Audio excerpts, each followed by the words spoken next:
Bonjour à tous et bienvenue à ce premier tutoriel de contribution à l'open source. Dans ce tutoriel, on vous présentera avec un exemple concret les étapes à suivre pour effectuer votre première contribution à l'open source. Et à la fin du tutoriel, vous serez capable de trouver des projets auxquels contribuer.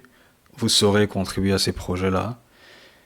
Et vous aurez aussi réalisé votre première contribution à un projet open source si jamais c'est la première fois que vous le faites. Donc sans plus tarder, on va commencer. Quelque chose d'intéressant, enfin la première chose qu'on se demande quand on veut contribuer à un projet open source, c'est les projets. Il faut d'abord trouver les projets auxquels contribuer. Donc une des choses ultra simples à faire, c'est par exemple de juste venir sur Google et de taper First Contribution to Open Source et vous aurez ici une liste de ressources qui détaillent plus ou moins, enfin qui vous donneront des informations sur comment contribuer. Donc par exemple ici, si on va sur le compte GitHub First Contribution, en fait ça c'est un projet que beaucoup de personnes utilisent pour par exemple effectuer leur première contribution à un projet open source.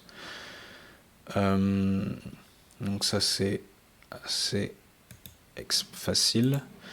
Il y a aussi le site First Timer Only qui va vous lister en fait, qui va vous donner une liste de sites sur lesquels trouver des projets auxquels contribuer. Mon favori personnellement c'est Good First Issue.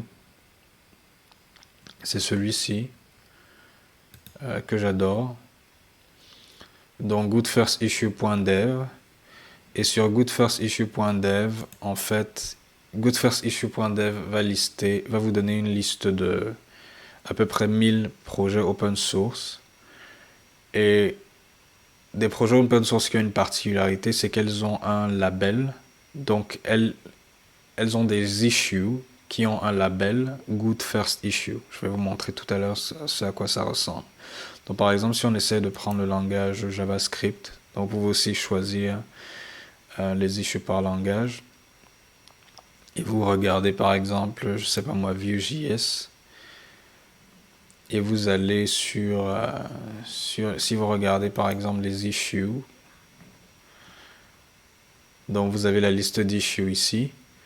Et quelque chose que vous pouvez faire, c'est que vous pouvez filtrer les issues par label. Et un truc que vous pouvez taper, vous pouvez saisir par exemple Good First Issue. Et ça va vous donner la liste des issues qui ont le tag Good First, qui sont labellisés Good First Issue. Et donc par exemple ici, le premier sur la liste, ça va être Incomplete Navigation Resolution Flow. Donc là on décrit le problème qu'on essaye de résoudre, etc. Donc ici, le contributeur, en fait les issues qui sont labellisés Good First Issue, c'est les issues dont les mainteneurs, dont les personnes qui maintiennent le projet ont estimé que les issues présentées, que l'issue créée, l'idée sur une tâche qui était assez simple à réaliser. Donc voilà, plus ou moins. Donc ça c'est une first issue. Et donc en fait ce que vous ferez, si vous cherchez des projets auxquels contribuer, vous allez sur un site comme goodfirstissue.dev, vous choisissez le langage de votre choix. Une fois que vous avez pris votre langage, on va encore essayer un autre, on va prendre Go par exemple. Prenez votre langage, vous regardez le nombre d'issues qu'il y a, vous pouvez cliquer dessus. Donc là par exemple vous avez la liste des issues qui est déjà affichée là. Donc ça c'est les good first issues, les issues qui sont abordables pour les débutants à la contribution open source.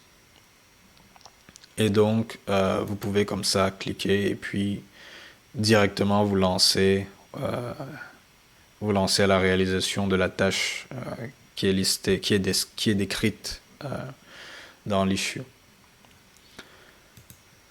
Donc d'habitude, ce qui se passe, c'est quoi? Enfin, moi, par exemple, quand j'ai commencé,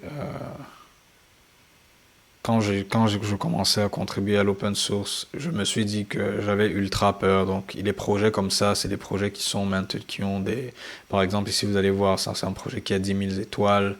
On s'est dit toujours que les personnes qui maintiennent le projet sont que ce sont des extraterrestres qui sont 1000 fois, enfin, qu'on n'est pas compétent, quoi, et qu'ils sont 1000 fois meilleurs que nous. Donc, c'est pour ça que nous, on a décidé de créer la communauté Open Source Cameroun. Et en fait, on a une organisation GitHub, OSS Cameroun a une organisation GitHub qui liste tous les projets, qui a quelques projets open source réalisés par des Camerounais. Et on a le site web OSS Cameroun qui lui va donc vous lister les projets open source réalisés par les Camerounais. Donc vous venez ici, vous allez sur la liste des projets, vous choisissez, c'est pas moi, vous choisissez votre langage, TypeScript, vous filtrez, et donc vous pourrez par exemple prendre un projet comme, je sais pas moi, Electron Pose Printer. Vous venez sur le projet, vous regardez les issues qu'il y a sur le projet, parce que c'est un projet camerounais, et puis vous essayez de choisir une issue. Donc vous lisez par exemple l'entête, vous regardez et puis vous voyez si vous êtes capable de réaliser le projet. Et puis vous commencez. Malheureusement ici, ce projet n'a aucune issue taguée, n'a aucune issue avec le label Good First Issue. Donc ça rend les choses un peu plus compliquées. Donc voilà en fait pour cette première vidéo. Pour récapituler en fait, si vous cherchez des projets auxquels contribuer, vous allez sur Google, vous tapez First Contribution to Open Source, vous avez toutes les ressources qui sont disponibles. Vous pouvez aussi directement vous rendre sur le site goodfirstissue.dev qui liste tous les projets, qui liste un grand nombre de projets open source qui ont des issues avec le label Good First Issue. Et donc, vous pourrez directement savoir. Donc, les Good First Issues, c'est des issues qui sont abordables, qui sont assez simples à faire. Et puis, qui ne demandent pas souvent une grande maîtrise du système ou du logiciel qui est développé pour être effectué. Donc, vous pouvez choisir n'importe quel langage et puis vous commencez à contribuer. Et dans le cas où ces projets-là sont assez intimidants pour vous et que vous êtes camerounais, vous pouvez venir sur le site osscameroun.com, choisir un langage de programmation, JavaScript, filtrer, prendre un projet, par exemple on a Slim Laravel, ça c'est un projet qui est écrit en JavaScript, vous venez ici, vous regardez les issues, là il n'y a qu'une seule issue par exemple, et puis vous essayez de voir s'il y a moyen que vous contribuez à ce projet-là ou pas. Donc voilà pour cette première vidéo.